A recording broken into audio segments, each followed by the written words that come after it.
नमस्कार दोस्तों, MPN academy के इस यूट्यूब चैनल पर आप सभी का हार्दिक अभिनंदन है। प्रस्तुत है साप्ताहिक करंट अफेयर टेस्ट सीरीज के अंतर्गत यह विशेष प्रस्तुति केंद्रीय बजट 2022-23। दोस्तों, इस वीडियो में हम लोग केंद्रीय बजट 2022 से संबंधित 30 महत्वपूर्ण मल्टीपल चॉइस क्वेश्चंस को व्याख्या के साथ हल करेंगे। फ्रेंड्स, टेलीग्राम पर एमपीएन एकेडमी का एक पब्लिक चैनल है, उसे आप जरूर ज्वाइन करेंगे। सर्च कीजिए एमपीएन एकेडमी और आपको ये लोगो दिख जाएगा। क्या क्या मिलेगा उस पेज पर आपको? बीपीएससी एग्जाम न्यूज या कोई भी नोटिफिकेशन जारी होती है तो उसकी अपडेट मिल जाएगी। ऐप पोर्टल पर टेस्ट सीरीज जो लॉन्च होती है उसकी टॉपर की रिजल्ट घोषित की जाती है इसी टेलीग्राम पेज पर। और एमपीएन एकेडमी के कोर्सेज या यूट्यूब के वीडियो अपडेट्स आपको लगातार इस पेज पर प्रोवाइड किए जाते हैं, तो इस टेलीग्राम पेज को अवश्य ज्वाइन करें। पहला प्रश्न है, अमृतकाल जिसका उल्लेख केंद्रीय बजट 2022-23 में किया गया है किस वर्ष के बीच की अवधि है? सही जवाब है ऑप्शन नंबर बी, 2022 से लेकर 2047 तक। केंद्रीय वित्त मंत्री निर्मला सीतारमण ने 1 फरवरी 2022 को केंद्रीय बजट 2022-23 पेश किया। यह बजट अगले 25 वर्षों के अमृतकाल पर अर्थव्यवस्था को चलाने के लिए नींव रखने और एक खाका देने का प्रयास करता है। तो 25 वर्ष कौन सा होगा? इंडिया एट 75 यानी 2022 में जब भारत अपनी स्वतंत्रता की 75वीं वर्षगांठ मना रहा है, और इंडिया एट 100 जब भारत अपने स्वतंत्रता दिवस की 100वीं वर्षगांठ मनाएगा 2047 में। इसके बीच की ये अवधि है। उत्पादकता से जुड़ी प्रोत्साहन यानी पीएलआई योजना कितने क्षेत्रों में अगले 5 वर्षों के दौरान 30 लाख करोड़ के अतिरिक्त उत्पादन का नेतृत्व करेगी? सही जवाब है ऑप्शन नंबर सी, 14। आत्मनिर्भर भारत के विजन को प्राप्त करने के लिए इस पीएलआई यानी प्रोडक्टिव लिंक इंसेंटिव योजना को उत्कृष्ट प्रतिक्रिया मिली है, जिसमें 60 लाख नए रोजगार सृजित करने की क्षमता है। नई सार्वजनिक क्षेत्र की उद्यम नीति के कार्यान्वयन की दिशा में एयर इंडिया के स्वामित्व का रणनीतिक हस्तांतरण पूरा हो गया है। आप सभी जान रहे हैं, टाटा ग्रुप को इसे सौंप दिया गया है। नीलांचल इस्पात निगम लिमिटेड NINL के लिए रणनीतिक भागीदार का चयन किया गया है। LIC का IPO भी जल्द ही लॉन्च होने वाला है। निम्नलिखित में से कौन अमृतकाल के खाके के 4 स्तंभों में से नहीं है? सही जवाब है ऑप्शन नंबर बी, आत्मनिर्भर भारत का उल्लेख नहीं है। 4 कौन कौन से हैं? PM गति शक्ति पहला, दूसरा समावेशी विकास, तीसरा निवेश का वित्त पोषण, और चौथा है उत्पादकता बढ़ाना एवं निवेश, उदीयमान अवसर, ऊर्जा के स्वरूप में बदलाव और जलवायु कार्रवाई। यह अमृतकाल के लिए एक खाका का समानांतर ट्रैक देता है जो भविष्य और समावेशी है। इससे हमारे युवाओं, महिलाओं, किसानों, अनुसूचित जातियों और अनुसूचित जनजातियों को सीधे लाभ होगा और भारत आधुनिक बुनियादी ढांचे के लिए बड़े सार्वजनिक निवेश के लिए तैयार होगा। दोस्तों, इस कार्टून को आप देखेंगे ध्यान से तो आपको ये अमृतकाल का डेफिनेशन पूरी तरह से पता चल जाएगा। जब मोदी जी 2014 में इलेक्शन लड़ रहे थे अपने प्रधानमंत्री बनने के लिए, तो उन्होंने नारा दिया था अच्छे दिन आने वाले हैं। कब? 2019 में। 2022 में न्यू इंडिया का नारा दिया गया था और अब ब्लूप्रिंट है 25 साल के लिए, अमृतकाल के लिए। बहु मॉडल दृष्टिकोण PM गति शक्ति में कितने इंजन है, जैसा कि केंद्रीय बजट 2022-23 में उल्लेख किया गया है? सही जवाब है ऑप्शन नंबर बी, 7 इंजन। सभी 7 इंजन कौन कौन से हैं?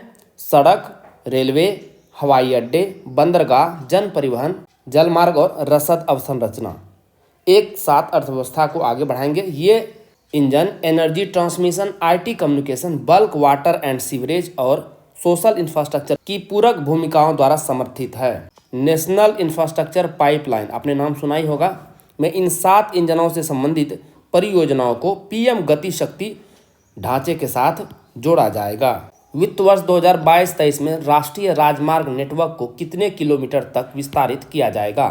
सही जवाब है ऑप्शन नंबर सी, 25,000 किलोमीटर। एक्सप्रेसवे के लिए PM गति शक्ति मास्टर प्लान 2022-23 में लोगों और सामानों की तेज आवाजाही को सुविधाजनक बनाने के लिए तैयार किया जाएगा। सार्वजनिक संसाधनों के पूरक के लिए वित्त पोषण के नवीन तरीकों के माध्यम से कितने रुपये जुटाए जाएंगे?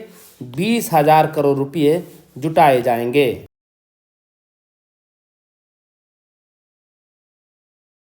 दोस्तों 67वीं बीपीएससी और सीडीपीओ प्रारंभिक परीक्षा के लिए जरूरी 17 महीने के क्वालिटी करंट अफेयर्स को आप आसानी से केवल 25 घंटे में रिवाइज कर सकते हैं। कैसे? सबसे पहले ये जानिए कि 17 महीने का करंट अफेयर्स क्यों स्टडी करना है। क्योंकि 66वीं बीपीएससी में प्रश्न अक्टूबर 2020 तक के ही आए थे और 67वीं बीपीएससी और सीडीपीओ प्रारंभिक परीक्षा डिले हो गई है। तो आपको नवंबर 2020 से लेकर के मार्च 2022 तक के करंट अफेयर्स स्टडी करने हैं, क्योंकि परीक्षा संभवतः अप्रैल महीने में होगी। तो कैसे ऐसे 25 घंटे में रिवाइज कर सकते हैं? सबसे पहला जो कंटेंट है वो है साप्ताहिक करंट अफेयर्स एमसीक्यूज के रूप में, राष्ट्रीय और अंतर्राष्ट्रीय। इसकी 75 पीडीएफ आपको मिलेगी। 75 पीडीएफ क्यों? क्योंकि 17 महीने के तो 68 पीडीएफ हो गए, हर एक महीने के 4 पीडीएफ। उसके अलावा 2 साल का बजट, 2 साल का इकोनॉमिक सर्वे, ओलंपिक, पैरालंपिक और सेंसस यानी जनगणना। एक पीडीएफ में समय लगेगा लगभग 6 मिनट का।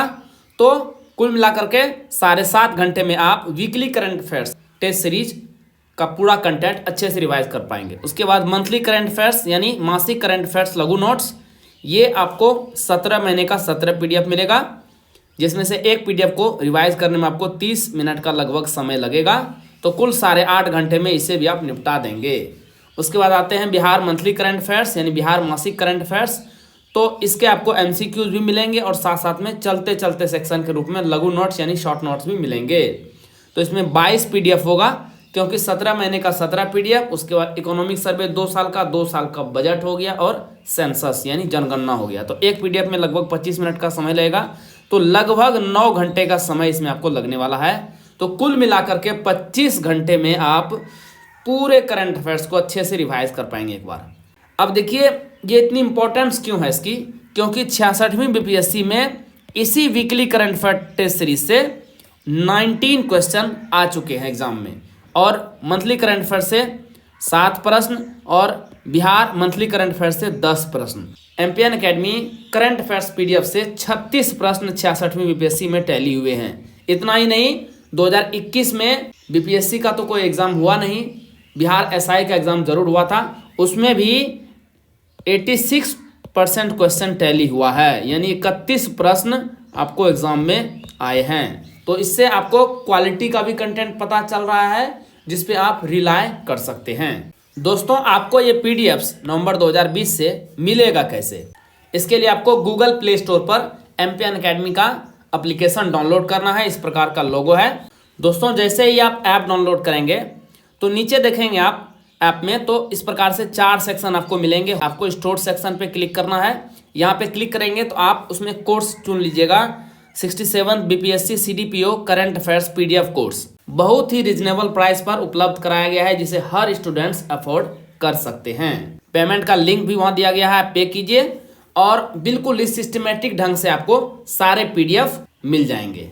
वित्त वर्ष 2022-23 में पीपीपी मोड के माध्यम से कितने स्थानों पर मल्टी मॉडल लॉजिस्टिक पार्कों के कार्यान्वयन के लिए ठेके दिए जाएंगे? सही जवाब है ऑप्शन नंबर ए 4। सभी मोड ऑपरेटरों के बीच डेटा एक्सचेंज को unified logistic interface platform ULIP पर लाया जाएगा, जिसे एप्लीकेशन प्रोग्रामिंग इंटरफेस यानी API के लिए डिजाइन किया गया है। यह विभिन्न तरीकों से माल की कुशल आवाजाही, रसद लागत और समय को कम करने, समय समय पर सूची प्रबंधन में सहायता करने और थकाऊ दस्तावेजीकरण को समाप्त करने में मदद करेगा। भारतीय रेलवे में स्थानीय व्यवसायों और आपूर्ति श्रृंखलाओं की सहायता के लिए किस अवधारणा को लोकप्रिय बनाया जाएगा? सही जवाब है ऑप्शन नंबर सी, एक स्टेशन एक उत्पाद। पार्सल की आवाजाही के लिए निर्बाध समाधान प्रदान करने के लिए डाक और रेलवे नेटवर्क के एकीकरण में अग्रणी होने के अलावा रेलवे छोटे किसानों और छोटे और मध्यम उद्यमियों के लिए नए उत्पादों और कुशल रसद सेवाओं का विकास करेगा, एक स्टेशन एक उत्पाद के तहत। आत्मनिर्भर भारत के एक हिस्से के रूप में कवच के तहत कितने किलोमीटर नेटवर्क लाया जाएगा? सही जवाब है ऑप्शन नंबर ए 2000 किलोमीटर। कवच क्या है? यह सुरक्षा और क्षमता वृद्धि के लिए स्वदेशी विश्व स्तरीय तकनीक है। अगले 3 वर्षों के दौरान कितनी नई पीढ़ी की वंदे भारत ट्रेनें विकसित और निर्मित की जाएंगी? सही जवाब है option number D 400। Vande Bharat एक semi high speed train set है जिसमें कितने कोच हैं? 16 कोच हैं और स्वचालित हैं। इन्हें इंजन की आवश्यकता नहीं है। इसे एक वितरित कर्षण शक्ति प्रणाली कहा जाता है जो दुनिया भर में यात्री संचालन के लिए तेजी से आदर्श बनता जा रहा है। वितरित शक्ति ट्रेन को लोको हेल्ड ट्रेनों की तुलना में उच्च त्वरण और मंदी गति देती है, क्योंकि लोको हेल्ड ट्रेनें शीर्ष गति तक पहुंचने या धीरे धीरे रुकने में अधिक समय लेती हैं। अगले 3 वर्षों के दौरान मल्टी मॉडल लॉजिस्टिक सुविधाओं के लिए कितने पीएम गति शक्ति कार्गो टर्मिनल विकसित किए जाएंगे? सही जवाब है ऑप्शन नंबर बी, 100। गति शक्ति क्या है? मल्टी मॉडल कनेक्टिविटी के लिए एक राष्ट्रीय मास्टर प्लान है। अक्टूबर 2021 में प्रधानमंत्री नरेंद्र मोदी द्वारा शुरू किया गया था। गति शक्ति एक डिजिटल प्लेटफॉर्म का उद्देश्य एकीकृत योजना और बुनियादी ढांचा कनेक्टिविटी परियोजनाओं के समन्वयित कार्यान्वयन के लिए रेलवे और रोडवे सहित 16 मंत्रालयों को एक साथ लाना है। दोस्तों, यदि आप जांचना चाहते हैं कि आपकी 67वीं बीपीएससी प्रारंभिक परीक्षा और सीडीपीओ प्रारंभिक परीक्षा की तैयारी कैसी है करंट अफेयर्स की, तो ये कोर्स आपके लिए बहुत ही महत्वपूर्ण है। कोर्स का नाम है golden current affair test series 67वीं बीपीएससी प्रारंभिक परीक्षा। बिल्कुल हिंदी भाषा में आपको मिलेगा। कुल 25 क्वेश्चन का सेट मिलेगा। एक क्वेश्चन में 50 एमसीक्यूज होंगे, तो कुल मिलाकर के 1250 क्रीम क्वेश्चन सेलेक्टेड किए गए हैं 17 महीने के करंट अफेयर से, जो कि 67वीं बीपीएससी प्रारंभिक परीक्षा के लिए जरूरी है। नवंबर 2020 से लेकर मार्च 2022 तक के, इसमें बिहार, नेशनल और इंटरनेशनल तीनों का करंट अफेयर्स शामिल है। एक टेस्ट पेपर सॉल्व करने के लिए आपको 40 मिनट का समय दिया जाएगा। 50 उसमें क्वेश्चन रहेंगे। ये आपको मिलेगा कैसे? आप चले जाइए गूगल प्ले स्टोर पर एमपीएन एकेडमी का एप्लीकेशन डाउनलोड कीजिए। वहाँ पर आप स्टोर सेक्शन में चले जाएंगे तो ये कोर्स आपको दिख जाएगा। फ्री डेमो टेस्ट भी ऐप पर उपलब्ध कराया गया है। आप चाहें तो एक बार फ्री डेमो टेस्ट भी दे सकते हैं और अपना मूल्यांकन कर सकते हैं। प्रत्येक टेस्ट के बाद रिजल्ट की घोषणा की जाएगी। वित्त वर्ष 2022-23 में बनने वाली रोपवे परियोजनाओं की लंबाई क्या होगी? सही जवाब है ऑप्शन नंबर ए, 60 किलोमीटर। 2022-23 में 60 किलोमीटर लंबी रोपवे परियोजनाओं के लिए ठेके दिए जाएंगे। पहले चरण में गंगा नदी के किनारे किसानों की भूमि पर ध्यान केंद्रित करने वाले जैविक खेती गलियारों का लक्ष्य कितना किलोमीटर रखा गया है? सही जवाब है ऑप्शन नंबर ए, 5 किलोमीटर। पहले चरण में गंगा नदी के किनारे 5 किलोमीटर के गलियारों में किसानों की भूमि पर ध्यान देने के साथ पूरे देश में रासायनिक मुक्त प्राकृतिक खेती को बढ़ावा दिया जाएगा। वित्त वर्ष 2021-22 में मिनिमम सपोर्ट प्राइस यानी एमएसपी के माध्यम से गेहूं और धान की खरीद का अनुमानित लक्ष्य कितना लाख मीट्रिक टन है? सही जवाब है option number A, 1208 lakh metric ton. रबी 2021-22 में गेहूं की खरीद और खरीफ 2021-22 में धान की अनुमानित खरीद में 163 लाख किसानों से 1208 लाख मीट्रिक टन गेहूं और धान शामिल होगा और रुपये में इसकी कीमत होगी 2.37 लाख करोड़ रुपये, जो कि मिनिमम सपोर्ट प्राइस के तहत मूल्य का भुगतान किसानों के खाते में डीबीटी के माध्यम से किया जाएगा। किस वर्ष को अंतर्राष्ट्रीय बाजरा वर्ष घोषित किया गया है? सही जवाब है ऑप्शन नंबर बी, 2023। फसल के बाद के मूल्यवर्धन, घरेलू खपत को बढ़ाने और राष्ट्रीय और अंतर्राष्ट्रीय स्तर पर बाजरा उत्पादों की ब्रांडिंग के लिए सहायता प्रदान की जाएगी। फसल मूल्यांकन, भूमि अभिलेखों के डिजिटलीकरण, कीटनाशकों के छिड़काव और पोषक तत्वों के लिए किसान ड्रोन के उपयोग को बढ़ावा दिया जाएगा। केन बेतवा लिंक परियोजना के क्रियान्वयन पर कितने करोड़ रुपए की अनुमानित लागत आएगी? सही जवाब है ऑप्शन नंबर सी, 44,605 करोड़ रुपये। इसका उद्देश्य 9.08 लाख हेक्टेयर किसानों की भूमि को सिंचाई लाभ, 62 लाख लोगों को पेयजल आपूर्ति, 103 मेगावाट हाइड्रो और 27 मेगावाट सौर ऊर्जा प्रदान करना है। इस परियोजना के लिए 2021-22 में 4,300 करोड़ और 2022-23 में 1,400 करोड़ का आवंटन किया गया है। 5 नदियों को जोड़ने वाली डीपीआर के मसौदे को अंतिम रूप दे दिया गया है। निम्नलिखित में से कौन सा इसमें सूचीबद्ध नहीं है? सही जवाब है option number C, Kaveri Pennar नहीं है। बाकी 5 कौन कौन से हैं? कृष्णा पेन्नार, पेन्नार कावेरी, गोदावरी कृष्णा, चौथा है पार तापी नर्मदा और 5वां है दमन गंगा पिंजाल। एक बार लाभार्थी राज्यों के बीच सहमति बन जाने के बाद केंद्र कार्यान्वयन के लिए सहायता प्रदान करेगा। आपातकालीन क्रेडिट लाइन गारंटी योजना ECLGS को किस अवधि तक बढ़ाया जाएगा? सही जवाब है ऑप्शन नंबर बी, मार्च 2023। ECLGS जिसका फुल फॉर्म है emergency credit link guarantee scheme ने 130 लाख से अधिक MSME को अति आवश्यक अतिरिक्त ऋण प्रदान किया है। इससे इन्हें महामारी के प्रतिकूल प्रभाव को कम करने में मदद मिली है। आतिथ्य और संबंधित सेवाएं यानी हॉस्पिटलिटी सेक्टर और रिलेटेड सर्विसेज विशेष रूप से सूक्ष्म और लघु उद्यमों द्वारा अपने व्यवसाय के पूर्व महामारी स्तर को फिर से हासिल करना है। इन पहलुओं को ध्यान में रखते हुए ECLGS को मार्च 2023 तक बढ़ाया जाएगा और इसके गारंटी कवर को 50,000 करोड़ से 5 लाख करोड़ के कुल कवर तक बढ़ाया जाएगा। सूक्ष्म और लघु उद्यमों के लिए क्रेडिट गारंटी ट्रस्ट यानी CGTMSE योजना को कितने रुपए के अतिरिक्त ऋण की सुविधा के लिए नया रूप दिया जाएगा? सही जवाब है option number B, 2 lakh crore रुपए। तो इसका फुल फॉर्म क्या है? CGTMSE का credit guarantee fund trust for micro and small enterprises. इस योजना को आवश्यक धन की आवश्यकता के साथ पुनरुत्थान किया जाएगा।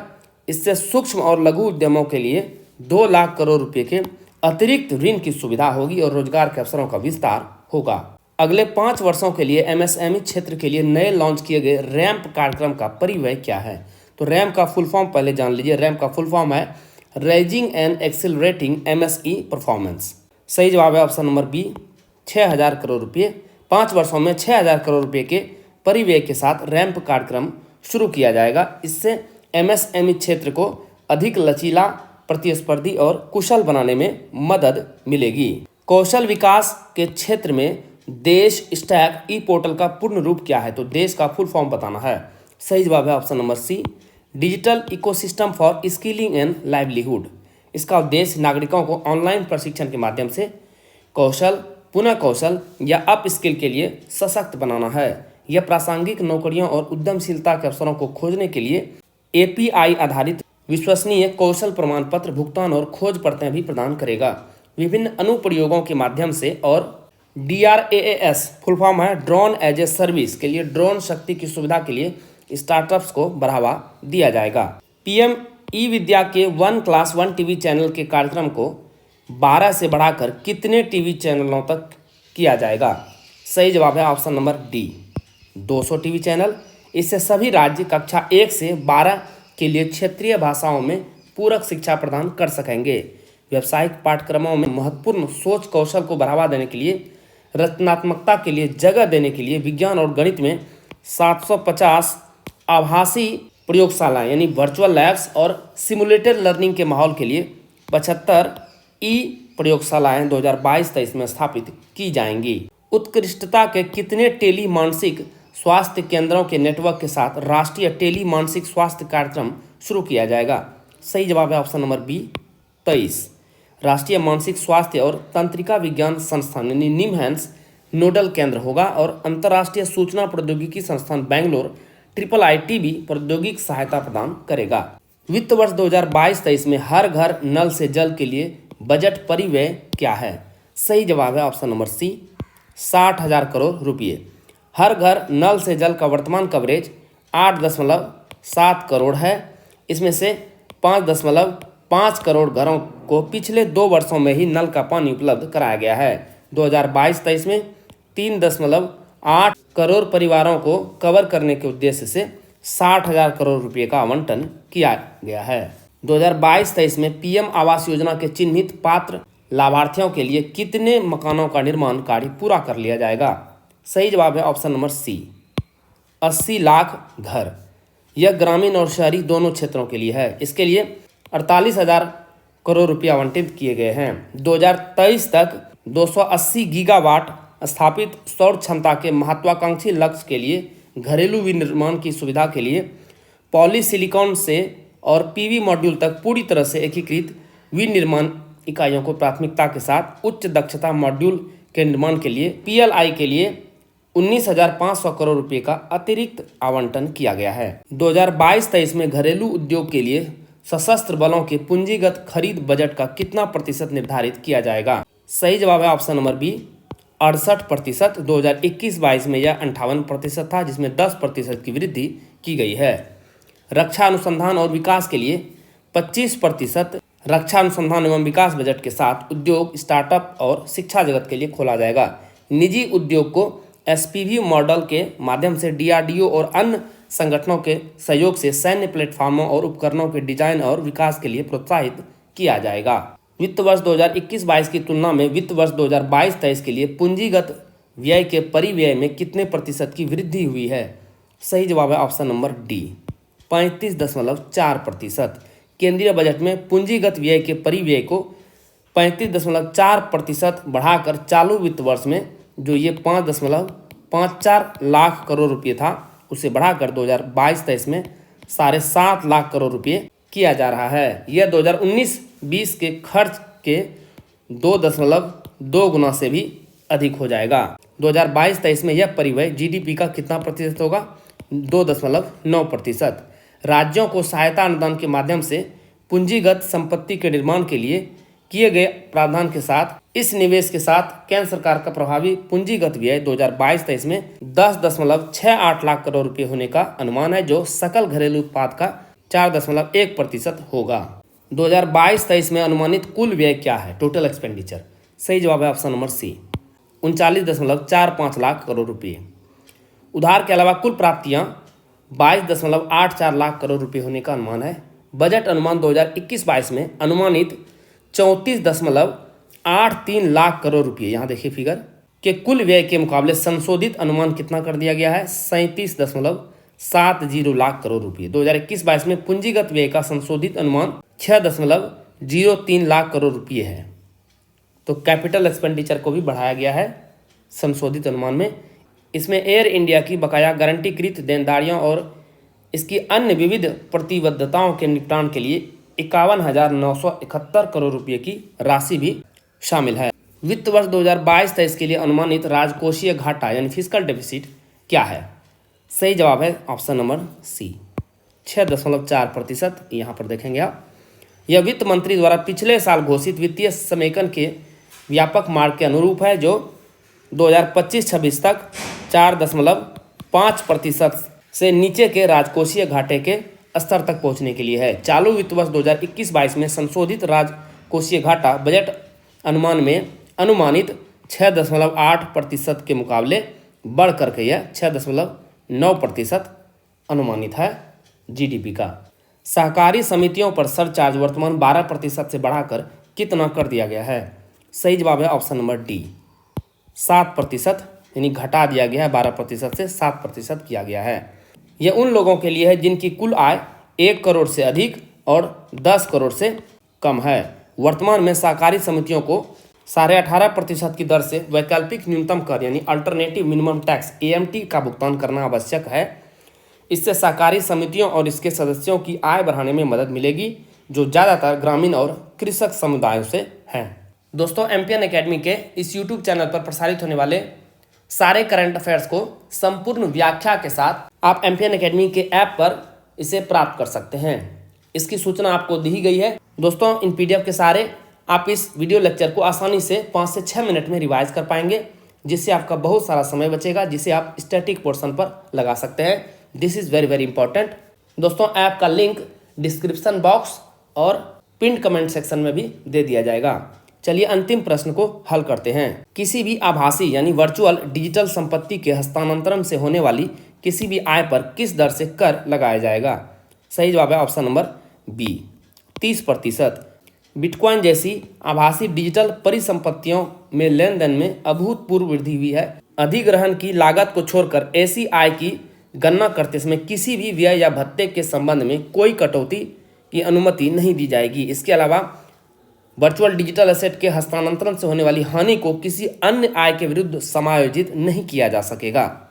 आभासी डिजिटल संपत्ति के उपहार यानी गिफ्ट पर प्राप्तकर्ता के हाथों कर लगाने का भी प्रस्ताव है।